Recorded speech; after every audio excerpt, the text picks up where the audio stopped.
ازيكم يا جماعه؟ عاملين ايه؟ كل سنه وانتم طيبين ورمضان كريم عليكم. احنا في اخر رمضان، يا ربنا يجعله شهر مفترج. هعمل كشري النهارده بالحاجه اللي موجوده عندي دي.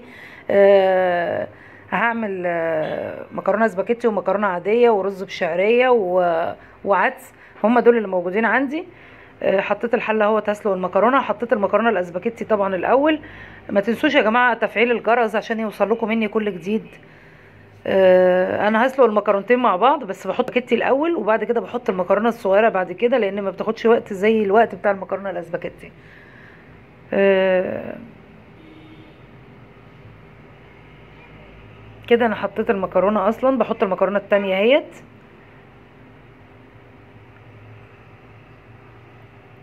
تنسوش يا جماعه تفعيل الجرس عشان يوصل لكم مني كل جديد. كل الفيديوهات اللي انزلها توصل لكم وتتفرجوا عليها. والناس اللي ما اشتركتش يا ريت تشترك. الحله بقى اللي انا حطاها ورا دي انا عاملاها عشان اعمل فيها الصلصه. انا كنت عامله اكياس طماطم قبل كده ومصفياه وضرباه في الخلاط وحطيت على النار، خدت غلوتين كده شويه اهيت. بصوا صلصه خالص اهيت، يعني ما شاء الله، حاجه جميله جدا بجد وطعمها حلو قوي. حاجه انت بتحطيها عندك في الفريزر تنفعك بعد كده. انا مطلعاها طبعا من الفريزر يعني من بدري عشان تفك التلج منها. وزودتها شويه ميه طبعا عشان كانت تقيله قوي، وعشان هي خارجه من التلاجة ومن الفريزر وكده، فلازم انا ايه عشان تبقى سخنه برضو. فزودتها شويه ميه. هسيبها بقى تبخر الميه اللي فيها دي شويه كده. اقلب المكرونه. على فكره والله يا جماعه المكرونه كانت جميله في كل حاجه. كشري عموما كان كل حاجه فيه حلوه. احنا ما بنحبش البصل في قلب الكشري.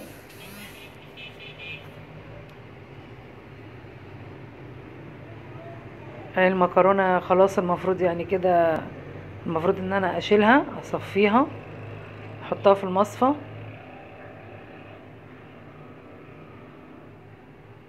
طبعا انا ما بجيبش يا جماعه لكم التفاصيل كامله قوي، عشان خاطر انا بصور زي ما انتم شايفين ماسكه الموبايل بايد واحده.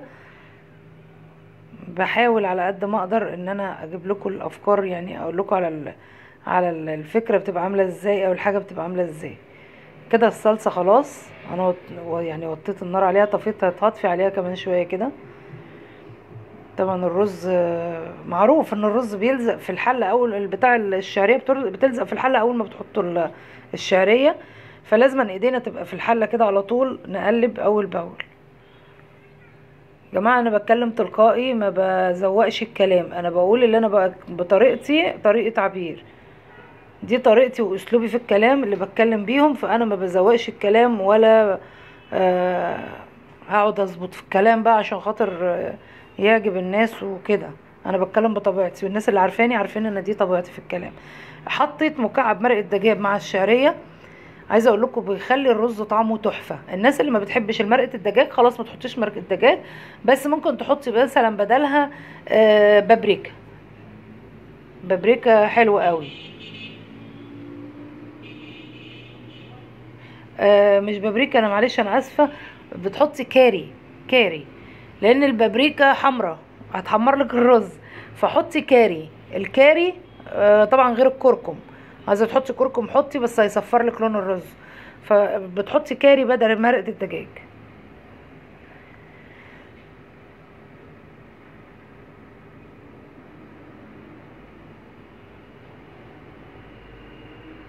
حطيت الرز اهوت وهقلبه شويه ياخد له تشويحه كده خفيفه. وهحط الميه بتاعته. وبعد ما احط الميه بتاعته اللي هو القعد اللي بيقولوا عليه، يعني بيقولوا قعد.